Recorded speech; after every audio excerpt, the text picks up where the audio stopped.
প্রায় 2 দশক পর বাংলায় ফিরলেন তাসলিমা। 2007-এর পর পশ্চিমবঙ্গে ফিরলেন তাসলিমা নাসরিন। কলকাতায় বাংলাদেশের নির্বাসিত লেখিকা। কলকাতায় পা রেখেই নিউজ 18 বাংলায় এক্সক্লুসিভ ইন্টারভিউ।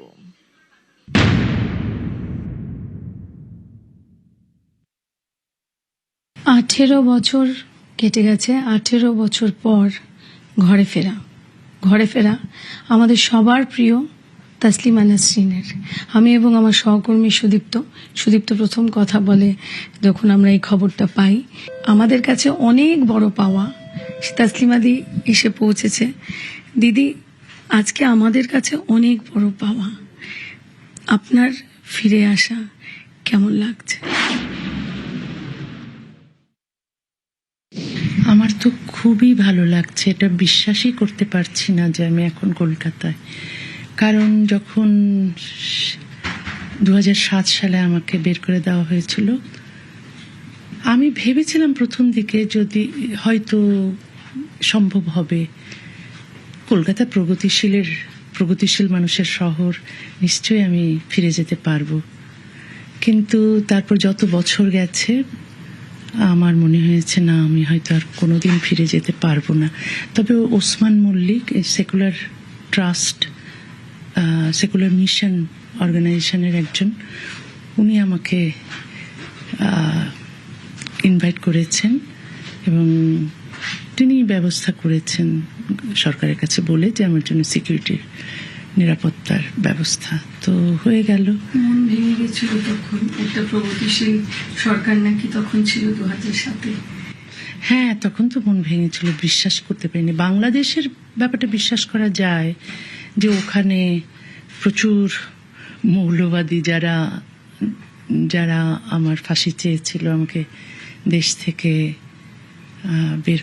বের করার জন্য সরকারকে বলেছিল। আসলে সরকারই তখন আমার বিরুদ্ধে মামলা করেছিল এবং শেষ পর্যন্ত আমাকে বের করে দিয়েছিল। আসলে মৌলবাদীরা তো আর বের করতে পারে না সরকার যদি না চায়। সরকার চাইলে আপনাকে বলা হয়েছিল না, আমি বলছি কি যে বাংলাদেশের কথা, বাংলাদেশের প্রায় 32 বছর হলো। তো এখানেও তো ওই রকম, সরকার যদি না চাইতো তাহলে তো আমি থাকতে পারতাম, কিন্তু সরকার চেয়েছে যে আমাকে বের করে দিতে। কিন্তু আমি সব ভুলে যেতে চাই। এই যে আমি এলাম, আসতে পারলাম শেষ অবধি। তো এখন আমি কলকাতা আর থাকি না, কিন্তু তারপরেও তো বাংলা, যে এক বাংলায় আমি ফিরতে পারি না, আরেক বাংলায় যে আমি ফিরতে পারলাম, এটাই আমাকে সুখী করছে। আর এই যে সরকার, এখন যে সরকার যথেষ্ট প্রোটেকশন দেওয়ার কথা বলা হয়েছে, সেখান থেকে দাঁড়িয়ে এটা কি মনে হচ্ছে যে এটা একটা বদল? এটা তো আমাদের সাংস্কৃতিক রাজধানী। হ্যাঁ, কিন্তু এই 20 বছর বা শেষের 19 বছর এটা মনে হয়নি। তো আজকে আমি খুবই কৃতজ্ঞ। পশ্চিমবঙ্গ সরকার সিকিউরিটির ব্যবস্থা করেছেন, তাই আমি আসতে পেরেছি। আর যে ওসমান মল্লিক, এই সেকুলার মিশন ট্রাস্টের যে অর্গানাইজার, ওরা যে আমাকে আমন্ত্রণ জানিয়েছে এবং শেষ পর্যন্ত এই ব্যবস্থাটা করতে পেরেছে, তাদের অনেক ধন্যবাদ। জীবিত নেবে না আমাকে শহর, মরলে নেবে তো প্রিয় কলকাতা। আজকে এই ব্যর্থ কবিতা কি বলবে? হ্যাঁ, একটা আমার কবিতা লিখেছিলাম যখন এখান থেকে আমাকে চলে যেতে বাধ্য করা হয় কলকাতা থেকে। তখন আমি দিল্লিতে বসে আমি অনেকগুলো কবিতা লিখেছিলাম। তো এর মধ্যে এটা একটা প্রশ্ন যে মরণোত্তর দেহদান ওখানেই করেছি, মানে মরে গেলে লাশ রেখে এসো ওখানে কলকাতায়। জীবিত নেবে না আমাকে ও শহর, মরলে নেবে তো প্রিয় কলকাতা। হ্যাঁ, ওই যে প্রশ্নটা করেছিলাম, এর উত্তর আমি পেয়ে গেছি। আসলে জীবিত থাকাকালীনই আমি কলকাতায় আসতে পেরেছি। এটা একটা খুব বড়, এবং আপনার বেড়াল, মানে সেই পরের দিনে সেই যে কষ্টটা, আমি তখন একদম কাব রিপোর্টার যাকে বলেছিলাম, ওই কষ্টগুলো থেকে তো সত্যি আজকে একটা আমাদের সবার পাওয়ার দিন। কলকাতাকে কি বলতে চান? কলকাতা তো আমাকে 19 বছর ফিরিয়ে দিতে পারবে না, কিন্তু তারপরও আমি কলকাতা যে শেষ পর্যন্ত আমাকে আসতে দিয়েছে, এখানে ফিরতে দিয়েছে, তার জন্য কলকাতাকে ধন্যবাদ।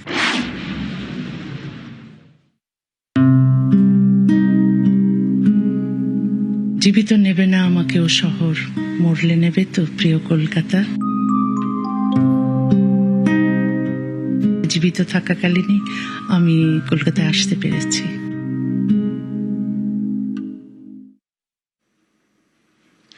আজ রবীন্দ্র সদনে অনুষ্ঠানের যোগ প্রকাশিত হবে তসলিমার আত্মজীবনী।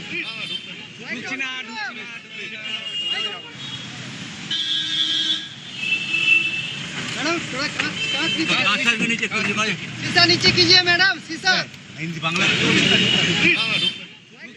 আজকে উনি যাচ্ছেন, হোটেলে থাকবেন সারাদিন বিশ্রাম, তারপরে কালকে ওনার প্রোগ্রাম আছে। উনি কালকেই প্রথম এই 20 বছর পর রবীন্দ্র সদনে পাবলিকলি অ্যাপিয়ার হবেন কলকাতাতে। গোটা কলকাতা শহর তার জন্য প্রস্তুত, সমস্ত রকম নিরাপত্তার ব্যবস্থা করা হয়েছে। তিনি আসছেন, ভয়ের কোনো আশঙ্কা? না, কোনো ভয়ের আশঙ্কা নেই।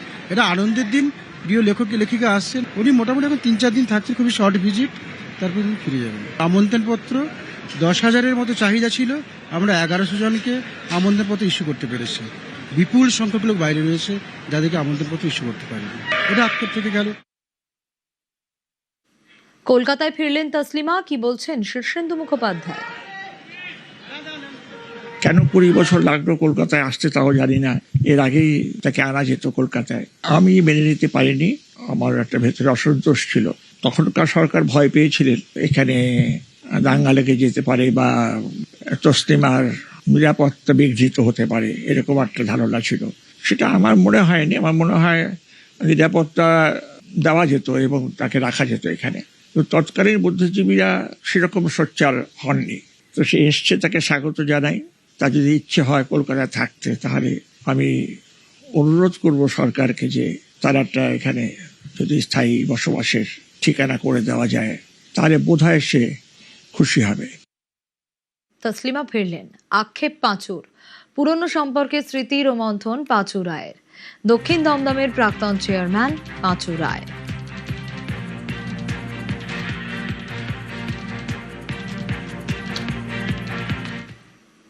আমার খুব ভালো লেগেছে। এটাই হওয়া উচিত, এটাই কাম্য। যেদিন চলে যায় তা ফিরিয়ে দেওয়া যায় না।